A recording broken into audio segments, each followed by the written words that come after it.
Welcome to California's Foodland, and I'm Robert Thompson, your host. And here's the other host of the program, Mr. Rossco Soletrain. Sup, bro? I didn't know your last name until you told me today. Soleimon Soletrain. Yeah. You just you just threw it out there. What origin is that? Do you know? African. African? Yeah, we're all African, though, so whatever. It's nothing special. You know what I mean? Yeah, dude. Well, I'm excited, man, because we're here again to talk about another food joint that is kind of massive. Massive. Yeah. Massive. They've got little colonies all over the planet. Dude, this is... So, number one, this restaurant that we haven't named yet is the world's largest Chinese fast food chain, and it's the largest family-owned fast food restaurant in the United States. Gee Willikers. Yeah, which I had no idea. That is impressive. And we are talking about Panda Express. Who would have thought? The embodiment of the American dream in so many respects is Panda Express, and I am very excited about this episode. Yeah, because you wouldn't Very even. excited. Some people wouldn't think twice about this. They'd be like, "Oh, it's Panda Express. It's Panda." But dude, we're gonna fill you in. There's a lot. There's a lot here. The history goes hard, thick, and deep. Yeah, kind of like that's like my butthole. Actually, yeah, yeah. Hard, thick, and deep. Weird. Oh I think man, I should go see a doctor for that. Yeah. That's the viewership just went. Ew. I mean, hey, that was probably after all the food we had. Yeah. You know? Do you eat Panda Express? I do. Okay. Orange chicken. I mean, that's a scientist made that. Yeah. It was actually a chef. Was it a chef? It was. Yeah. Oh, that makes sense. Yeah, I actually know his name. Really? Yeah, we're gonna get there though. We haven't got there yet because before we get into that, we got to get into my favorite segment. Your favorite segment? A fast food minute. Enjoy. This is Fast Food Minute with Zack Hillman.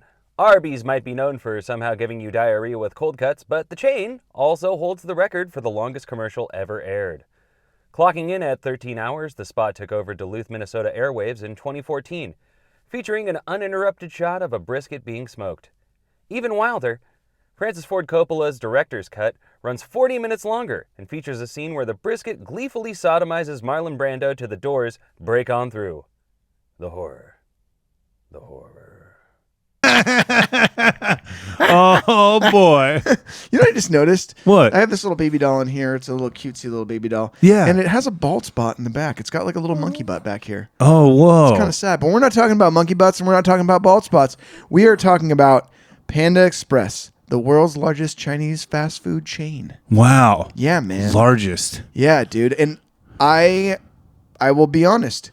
The last time I ate at Panda Express was at the Santa Rosa Mall in probably the year 2000. Really? Yes, I was just a little embryo floating around, and I ate Panda Express.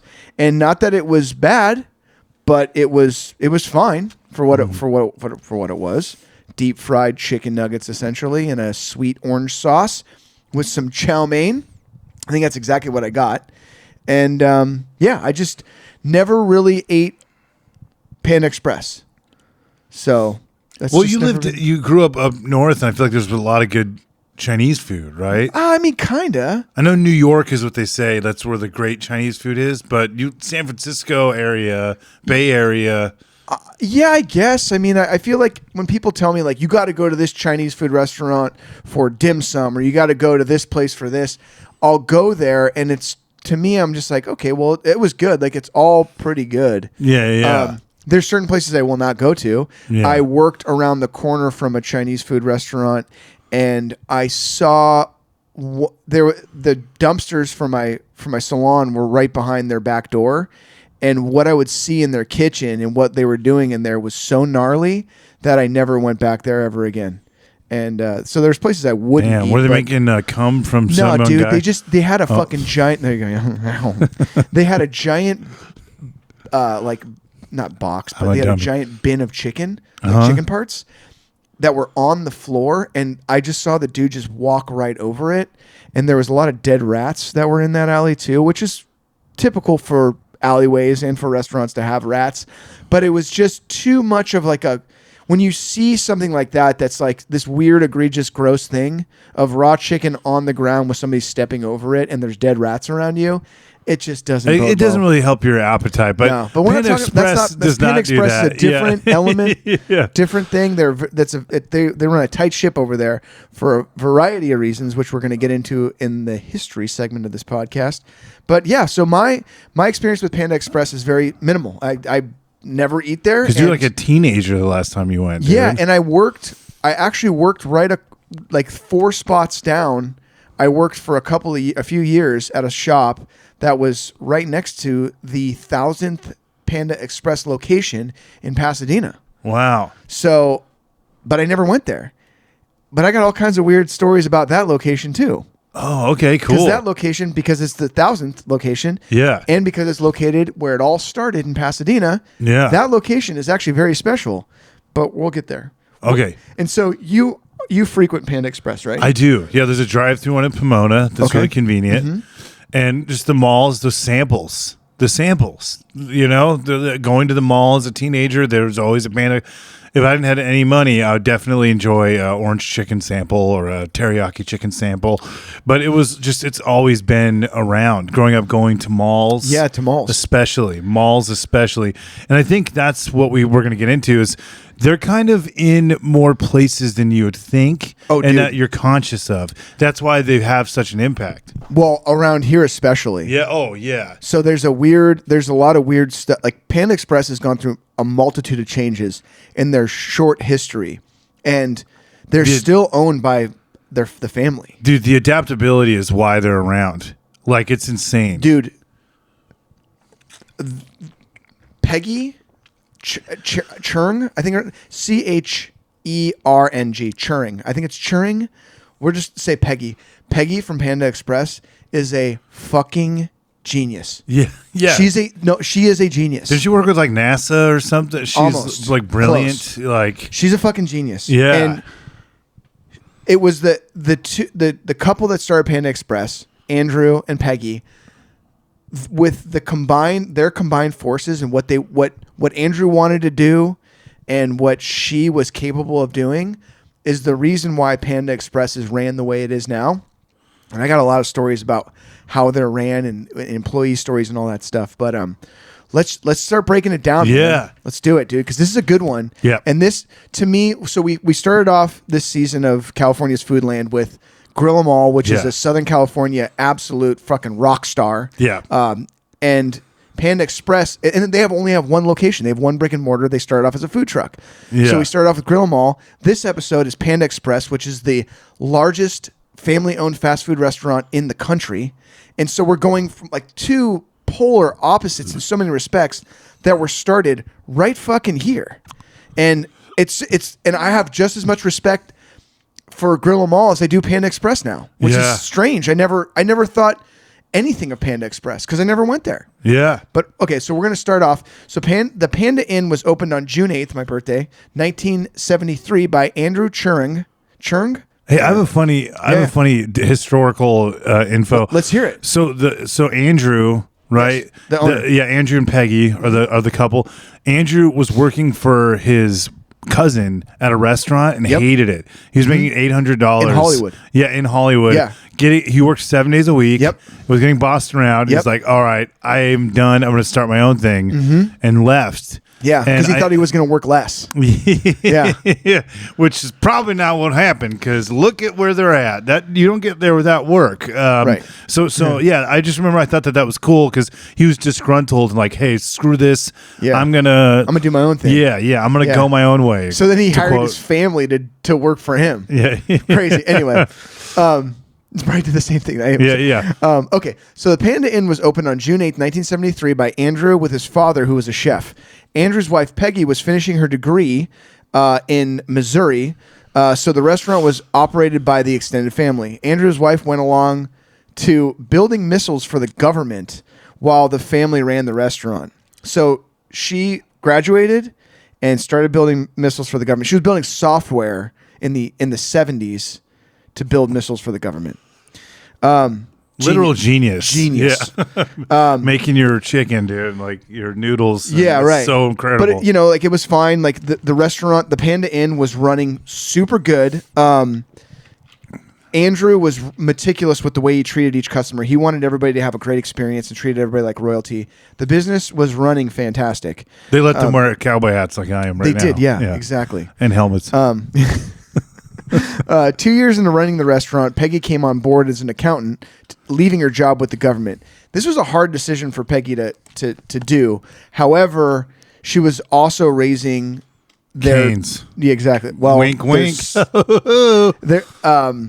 She was raising their 2 daughters, so it was easy. It was easier to do the accounting for Panda, the Panda Inn, than it was to be raising the 2 daughters and working for the government. So it was around this time that the brother of the UCLA football team, Terry Donahue, the brother named Pat Donahue, he loved the restaurant, and Pat and Terry's other brother was building the Glendale Galleria, and he knew that the Galleria was looking for more restaurants to put inside the food court. So he approached Andrew and Peggy about maybe opening up a quick service version of the Panda Inn at the Glendale Galleria. This is wild. I've been to the Glendale Galleria, and I would never think about a historical site being like there. That's a historical thing. That Panda the Express. Glendale Galleria. Yeah, that's so wild. The Glendale Galleria. Not to like disparage the Glendale Galleria. No, it's actually a nice. It's a nice mall. Yeah. You know, and the Americana next door is even nicer. So yeah, like the Pat and Terry were big fans of Panda Express, and we're like, yo, you guys got to come with my brother, and so. They went for it. They loved the idea. And so in late 1983, they opened up Panda Express. It was a huge hit. And 2 years later, they opened up their second location in the West Side Pavilion. So this started the trend of them opening up in malls. That's crazy. So they went from a restaurant to that. They had 2 restaurants. Which isn't easy to adapt. To adapt like that is wild. No. And especially the way Chinese food is not easy to it's not like burgers, it's not like tacos where it's like a few ingredients, boom, boom, boom, together. It's like there's multiple steps and different processes for each menu item. So it was not an easy thing. You have to have worked for NASA to work at Panda. You know, yeah. But so they opened up their second location at the West Side Pavilion, and Andrew started getting the idea, why don't we make this into the McDonald's of Chinese food? At this point in time, in the 80s, the early 80s, there was nothing. People were looking for more exotic options for fast food because, you know, Del Taco had been around for a while. Taco Bell had been around for a while. McDonald's isn't exotic at all. So Chinese food was definitely something that people were familiar with and were open to trying. It totally worked out. So Peggy was doing all of their accounting. However, Peggy was also she adopted a lot of her computer skills into she's not doing missiles anymore, but kind of like collecting data on what customers were ordering, what they weren't ordering. So all this data that she was running from the 2 restaurants were just like, it was great. She developed the system. They were one of the first people that were using computers for their POS systems. So there wasn't really that wasn't really happening until Panda Express kind of started doing it. And what that was telling, Peggy was running all these numbers, and she was able to figure out like what people wanted, what they didn't want. And then what she was doing is anytime there would be an ingredient they were running low on, the computer would immediately put an order in, so they never ran out of anything. See, without an analytical brain like that, it would just be stagnant and become Long John Silver's. You know what I mean? Right. Like, it was immediate. Nobody had to worry about ordering anything because fuck you, Long John. Yeah, I'm just kidding. I love you. Whoever. Do you love Long John Silver's? I don't know. Long John Silver's is cool, but are they though? I don't know. I would probably get hepatitis if I had it right now. Yeah, but no. So Panda. So she was doing crazy inventory, like, hey, what's not selling? Well, she didn't even have to do it because she had implemented the system to be able to recognize it all. Yeah, it was right there, clear as day. The data just showed everything. Yeah. So she knew that Andrew had this vision of going huge with Panda Express, so she got to work building more software for the restaurants. Basically, the first chain to use the computers, like I said, it was tracking what was being ordered, the ingredients, blah, blah, blah. with hardly any competition and being able to make food ordering easy for the back of house, Peggy set up Panda for success. Chinese food is harder to make. It's more expensive and more labor intensive than burgers and tacos, like I said. So they made sure that they had to pay their staff fairly, and they cross-trained everybody to work each position so that way they could run an effective shop and they could basically, everyone was getting paid well. So you didn't have to worry about any of that shit. It's like, okay, cool. Which still to this day, like they pay their people really good. I remember them advertising at the Pasadena location, the South Thousands episode, or the thousandth location. They would advertise what they were paying for starting at Panda, and it was more than what my job was paying for people that were starting there. Wow. And I thought, my job, you have to have a license to do. You can just walk into Panda and get paid more, and like significantly more than you could if you walked into my job, which you have to have a license to. I thought that was fucking crazy. And I thought, man, like we're competing with Panda Express as far as like bringing people into this place as far to work with us. Okay, so in 1987, a chef working for Panda in Hawaii named Andrew Kao, Kao, developed their famous orange chicken. He used a cheaper dark meat cut. Andy breaded, deep fried, and developed a sweeter version of General Tso's chicken to cater to more of the Hawaiian and American palate. So like an orangier, sweeter sauce. It originally had a bone in it, but they took the bone out and it became a hit immediately. Now Panda sells more than 90 million pounds of orange chicken each year. So, dude, it's weird to think of Panda Express without the orange chicken. Mm-hmm. I mean, that's like the staple. To me, that's what you think of when you think of Panda Express. Yep. So was anyone else doing orange chicken like that? Not really. So it was a Panda chef that made it up. Wow. So check this out. And 5 years later, they expanded 95 more locations. So that was why they were able to expand so much. Feeling the pressure to further their success and distance themselves from competition, they opened up a Japanese version of Panda Express called Hibachi-san. Oh, yeah. Yeah, so now they have more than 30 Hibachi-san restaurants located all over the United States.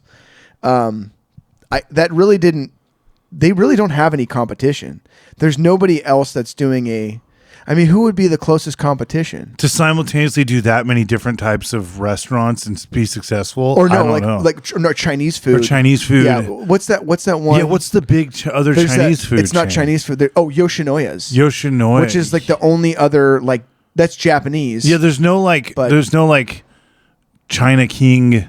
You know what I mean? No. There's like little local chains and that's it. Like there's no big massive chain. Nope, not like You're that. right. Yeah. Not like, where there's Burger King, Wendy's, and In-N-Out Burger and all these other burger, chains, and there's Taco Bell. Like, I guess what's the Mexican version? Taco Bell, Del Taco. There's a bunch, but still, yeah. But yeah, with Panda Express, there really is only Panda Express. Kind of lone wolves. Yeah.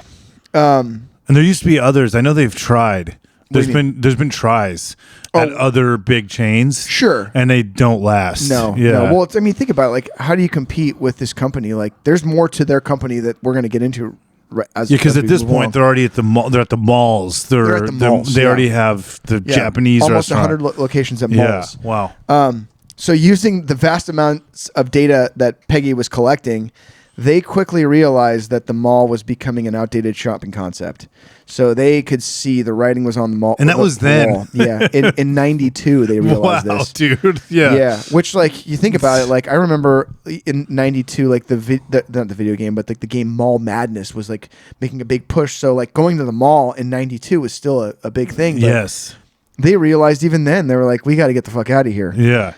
So in 93, they opened up a standalone store near Barstow. Which, go figure. Why? It's so funny how, like, Barstow and, like, all like Yucaipa and all these weird little places are kind of like the testing ground. Del Taco was one of those places that were like opening up weird locations out there in the fucking Apple Valley. Yeah, it's strange. High desert shit. Yeah. It's like, oh, we'll see if it works there because it's so cheap to build. Yeah. And I'm sure that all these places are so business friendly that you can do it without like fucking yourself out there. So they built their first standalone location in Barstow, California. What else is from Barstow, California? Del Taco. Del Taco. Yeah. That was in 93. With the Barstow standalone location doing great, they immediately began expanding their standalone stores. What they would do is they would bring the established crew from like Barstow, and they would have like they'd get in like a few apartments, and they'd have like the new crew and the established crew live together, and they would kind of create this team atmosphere, so that way everybody kind of felt like they were a part of like what was happening. Wow. And, Yeah. and like more of like a family and a team, and they would really like instill that in as each store opened up. In 95, they opened up 2 airport locations, both in Denver. That's wild. That's totally different. Airports. Yeah. They're in airports. I mean, it's smart though, So because they smart. knew that like, McDonald's has locations there, Cinnabon. Yeah. So why the fuck not open up a couple, locations in Denver? I think was a newer airport, or had just undergone a huge transformation when John Denver crashed into it. Exactly. Yeah, he did. Yeah, but he backflipped. Oh, Jesus Christ. I'm sorry. It's fine. Sorry, John Denver and Long John Silver's fans. Another thing they did, Which are the same. which is pretty interesting, is that in 95 they also opened up a location inside of Vaughn's in Arcadia. Dude, because I have a Vaughn's that has Panda Express, Yeah. or what I did. Yeah. Yeah, That's it's a because thing. the Vaughn's president was a big fan of Panda Express. Wow. So it's so weird that they have like Panda Expresses in Vaughn's. Yeah. And if you guys don't know what Vaughn's is kind of like Safeway. It's like a bigger, like huge Grocery chain, store. yeah. It's fucking huge. Is it Kroger? No, it's Ralph's, right? It's something. I think it's Vaughn's Safeway. They could have split up, though. Safeway. Yeah. Yeah. It's not Albertsons. That's like Lucky. Is it Safeway up north? Safeway's up north. Oh, Yeah. okay. There's no Vaughn's up north. Oh, okay. There's no Vaughn's and there's no Ralph's. Oh, wow. Yeah. Yeah. But anyway, We'll save that for when we get to grocery stores in 2050. scraping the bottom of the barrel. Man, when I step into a food for less. So a year later, they also opened up a location in Los Angeles, downtown LA's Grand Central Library. Oh, cool. That's where you read and get drugs. Smart. Yeah, exactly. Yeah. you get book smart and street smart. Yeah. In 1998, they opened up their first drive-through in Hesperia. So First drive-through? Yeah, Hesperia. Of Wow. course. Yeah. Yeah. Why are they testing it? Every desert. Yeah, it just seems like that seems to be the place for fast food chains to kind of experiment with weird stuff. College towns, too. It's like middle of nowhere or college spots. Yeah, you'll find like a weird First like, time at pita Chipotle. pit. Sure, yeah. Yeah. And Dixon, and that was the first time I ever. Pyology. The first Sure, Pyology, yeah. Fullerton. Yeah. Yeah. Interesting that they do that. Yeah. Which they also, that was one of the places, I didn't touch on this earlier, but they also did the same thing when they were doing their early expansions. They expanded over in UCLA. Oh. So I didn't mention that. Yeah, but that's right. that UCLA. happened, Oh, shit. Yeah, earlier. Also in 1998, they opened up a location in Anaheim at the Angel Stadium. Super cool. That was the first time they ventured into stadiums. Just kind of anywhere you can have it. Dude, they've done in it. 99, they opened up their first location in a theme park. I originally thought it was Knott's, but it wasn't. It's not Knott's? No, it was at Six Flags Magic Mountain. Oh, snap, But they dude. do have a location at Knott's. They do. Yeah. In 2006, they opened up their first location in a military base at Edwards Air Force Base in Lancaster, as well as their 888th restaurant in Sacramento. And apparently 888 is considered the luckiest number in Chinese culture. In 2008, they opened up their 1,000th location, right where it all started in Pasadena. That was where I worked right next to. They also, that year, in 2008, they hit $1 billion in sales. $1 billion. Wow. In 2011, they go outside of the United States and open up a location in Mexico City. They now have locations in Guam, Puerto Rico, Canada, South Korea, Dubai, Guatemala, Japan, Germany, Mexico, El Salvador, the Philippines, and the UAE. Do they have any in China? They do not. That's got to be a trip, dude. But the thing is, they're not from. Neither of them are from mainland China. They were I think that Taiwan and Hong Kong. So they both grew up in Hong Kong and Taiwan. Yeah, and Hong Kong was like British owned for a while. Yeah, it was British. Not that it's a under British person. Rule, yeah, not that it's like, oh, I love me make Panda Express. I will. It's different. Like like people from mainland China like don't. There's like a. I don't quite know like the different whole, culturally, like the pecking order of all that, but there's like weird animosity between like certain it's places. like someone in Texas talking about someone from California with all their beautiful, place to live. Them. I know, fuck them with like their perfect weather and like the beach and like hot people. Yeah, exactly. It's like fuck that shit, man. That place sucks. Yeah, my buddy Matt, it's funny you mentioned that because my buddy Matt, he's originally from Texas, and he moved from Texas he lived in Illinois for a long time, but now he's back in Texas. He loves it. And Texas is cool, dude. I do like Texas He took a picture of a California license plate and said something on, they put this on social media, said something like they're not even trying to fit in. And I was thinking about it, and I thought, every day when I get in my car, I see a different license plate from a different part of the United States, even from different countries, Canada, Mexico, and I could give a fuck less. Yeah. It's like people that live in California are from all over the place, and like when you think about what brings people here, it's like fuck yeah, dude. Like, congratulations, you made it over here. Like that's awesome. Yeah. Whereas like Texas, it's like why would you want to keep, like, people move to Texas for specific reasons. So if you're moving to Texas from California, or you're moving, from California to Texas, you're moving there for either to dodge taxes, or to maybe be Joe Rogan's best buddy, or Elon Musk, or you're trying, like, it's usually work related. Or like cost of living. Yeah. So it's like, why wouldn't you want food? Texas does have good politics food as well. Like it's like a lot of people are like I got to get out of California to get away from the liberals. And it's like, okay, cool. Where are you going to go? Non-binary. I'm going to Austin. I'm going outside of Austin because I can't stand these liberals anymore. Okay, cool. Good luck. So it's like the people that go to Texas are normally people that want to dodge California. I don't know. Yeah, we don't trip when it's like, hey, what's this Delaware guy doing here? It's like, yeah, dude, for sure. It's like, I would want to get out of Delaware too. Yeah, dude, Joe Biden. But, that's my own. But speaking of Joe Biden, Panda Express has expanded. Okay, so in 2014, they launched the Innovation Kitchen in Pasadena so they could explore new menu items, new decor, and new ways of serving the guests. They debuted an online ordering system and mobile app, making it possible to place orders with a touch of a button or a swipe of a screen. That was in 2014. In 2016, they introduced the world to a new utensil to eat food. Do you know what it's called? The butt machine? Close. It's called the chork. The chork. Yeah. Do you know what that would be? The chork. What would be the chork? Is it like a spoon that you attach to your genitals? Yeah, and you just launch actually it up into your mouth? Yeah. Is it? Yeah, it's called chorky. Yeah, exactly. Chorking. Yeah, chorky. Yeah, it is a... What is it? Chopsticks on one side and a fork on the other. Wow. So if you're like a casual guy, you still got the fork. It's a chopstick fork hybrid. And this is one thing that I think is fucking awesome about Panda Express. So, and they are into this. They really have tried so hard to unite both American and Chinese cultures. That's really what at the heart of their business, even down to their logo.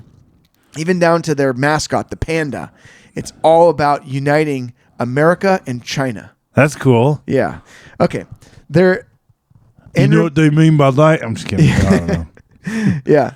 So it's really cool. Like so I guess like Richard Nixon went over to China a long time ago, and when he was president, and he said like something about this. I can't remember exactly what it is, but something about the panda being a symbol for great relations between China and the United States. And so they loved that, and so they used that as their logo. In 2017, they opened up the Panda Innovation Kitchen in Pasadena with their daughter, Andrea. The idea for the Panda Innovation Kitchen is to experiment with new flavors. This location also has a tea bar, so they can fuck around with making boba drinks, as well as milkshakes. For example, they made the fortune cookie milkshake. And I know exactly where this location is. It's on York, not York. It's on Lake in Pasadena. It's a cool little stretch, and that location is so trippy because it is like way different than all the other locations. And they still live in the Pasadena area. It's like the STEM academies they have at schools, like the robotics. Yeah. That's like a wing now at schools, like for the whiz kids. Yeah. But that's like a fast food place. Well, they have the Panda University too, but... sign me up, dude. Yeah. Is it in Texas? So, yeah. Last year, Panda Restaurant Group filed for a U.S. trademark application for the name Pandaverse for downloadable and virtual goods, namely food and beverages, to use in the virtual worlds. We literally sound like the enemy to those people, though. Huh? Yeah, they're talking. Yeah, see what? They're too excited about this. Yeah, virtual food and beverage products they filed the filing marked an intention to expand the Panda Express band into the metaverse. Benjamin Franklin's crying right now. The bathrooms are amazing, I'm sure. But yeah, like they're on the cutting edge. They're always innovating, and I respect the hell out of that. That's so cool. So obviously there's a lot that we left out about Panda. They do a lot of philanthropy work. In a lot of respects, they are kind of like In-N-Out Burger, but on a way bigger scale. They do philanthropy too. They do, yeah, they do. They if you just have that much money, you're a philanthropist. They give a lot of money away, dude. Yeah, they really do. They do, charity work. They treat their teams really well. They're always trying to innovate. They're adapting to whatever's happening in their stores or whatever the eating trends of Americans are. I mean, 2014, they got an app going. That's pretty quick. Peggy, Andrew, and Andrea they're extremely involved and committed to making Panda Express and their communities a better place. They are hardcore. They treat their people. They want everybody to succeed and grow in their company. They're in it, dude. And I will say from my own experiences that Andrea, the owner's daughter, Andrea would be at the Panda, the 1000th location in Pasadena, right down the street from where I worked. She would be at that location all the fucking time. And that location is not like anything crazy. It's just your run-of-the-mill, line out the door Panda Express. Nothing crazy. She would be there constantly. Boots on the fucking floor, making it happen. So all the way from the top, you have the family still involved in the operations of Panda Express, making it happen, making them the world's largest fast food Chinese restaurant and America's biggest family-owned fast food business. Dude, they're an anomaly. They're an anomaly because you think about it. I mean, think about Disney. Think about everything that is huge, right? McDonald's. It's all conglomerate. Yeah, but no one it's still a family business. They own the Panda Inn. Their original restaurant still exists in Pasadena. The second location closed a while ago. They own the Panda Inn. They own Panda Express. They own 30 restaurants of Hibachi-san, and they own a few franchises of Raising Cane's. Yeah, that's crazy. But that's like they don't own Raising Cane's. They just have a few franchises. Oh, they are taking over, dude. Yeah, I think they own them. They're touching Raising Cane's. They own Texas now too. I just heard they're gonna buy it pretty soon. Yeah. Yeah, they make like their sales are over $3 billion a year. They have like 40,000 employees. I mean, they're like fucking. They do it the right way though, man. Dude, treating people good. And like when I went and watched some interviews with Peggy and Andrew and Andrea, all three of them. I watched some interviews with them, and they are into it, man. Yeah. And like all they want to do is like better the company, better the people they work with, better the communities, make it as efficient and awesome as they possibly can. Dude, I have Panda Express literally twice a week. Do you really? I really like Panda Express. Yeah. I mean, honestly, man, like, so where I worked, it was like this, it was a whole row of restaurants. So we had like, starting at one end, we had like a pho place. We had we had a Vietnamese place. We had Teddy's Tacos, which is top notch. We had this place called Bun Bun Bao that had just opened up. We had Chipotle. We had Panda Express. We had Fat Burger, Wingstop, a Japanese place called Kaiba that I would go there all the time, and then we had another place that was it was called, I can't even fucking remember the name of it. Dude, I went to that Panda. I did. Yeah, totally. Yeah. So that was the 1000th location, and then we had another place that was called It's called Cluck to Go. It was a Hainan chicken place, which if you guys have not had Hainan chicken, I highly recommend it. It's just like it's Chinese chicken. Anyway, so we had this whole stretch. Quote Bare Naked Ladies. Yeah, Chinese chicken. So yeah, we had this whole stretch of restaurants, and because I had such good dining options between, like, if I wanted something quick and easy and Mexican inspired, I would go to Chipotle.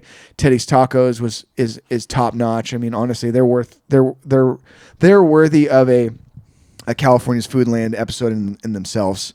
There was just so many options there that I would always pass by Panda. Dude, okay, so this is the big question. When are you going to finally go back? I think 20 it's time, years, man. Dude. I really do think it's time. Yeah. I think it's time for me to have some of their orange chicken. The Angus beef, dude. Angus beef? The Shanghai anus. Shanghai beef. Anus beef is so good. That sounds so good. Yeah, the Ava Divine Angus beef, dude. Right, yeah, cool, man. Yeah, so I think it's time, man. I think I'm going to go back soon. Yeah, well, we got to go, man. Like right now, dude. Props to Panda Express. I did not know much of any of their history at all, and now I am a huge fan of what they've been able to accomplish and where they're going. I really do have a lot of faith after watching interviews with Andrea, the owner's daughter, and seeing her car. I know what her car is, and seeing how much she was there at that location. I mean, it speaks volumes. Yeah. Okay, for how massive they are, and the fact that she's that dedicated is so crazy. Because you think when people, when like you knew a friend that like their family owned a restaurant. Yeah. Remember how much they cared about it? Like nothing. Like, dude, and the fact that she's that dedicated, it gives promise to the future of Panda Express. And one of my clients, his name's Austin. One of his best friends growing up, that best friend's mother was the vice president of Panda for years. And they treated her like gold, he said. So wow, they're really good to their people. You can go online and see all kinds of success stories of all the people that Panda started, like people that didn't speak English that started working at Panda Express and just were able to just further themselves and get further and further and further in that company. And that's good. How? No, I'm just kidding. Yeah, it's. No, sure. I love that, and that's beautiful, and I'm glad they do that. And it's a testament to how great they are as people. I mean, it's sad that there isn't more big. Like, they choose to do the right thing. They do. You know what I mean? Yeah, they do. Like, and that's cool that they do that. Yeah. I mean, yeah. So, dude, props to Panda Express. Yeah, man. Speaking of this orange drink, we should get some orange chicken soon, dude. Let's do it, man. Yeah. But this is another one. Normally at this part of the podcast, we're going to read Yelp reviews. I don't necessarily feel like we should be reading Yelp reviews on Panda Express because they don't deserve any. I feel like save that for Frisco's. Yes.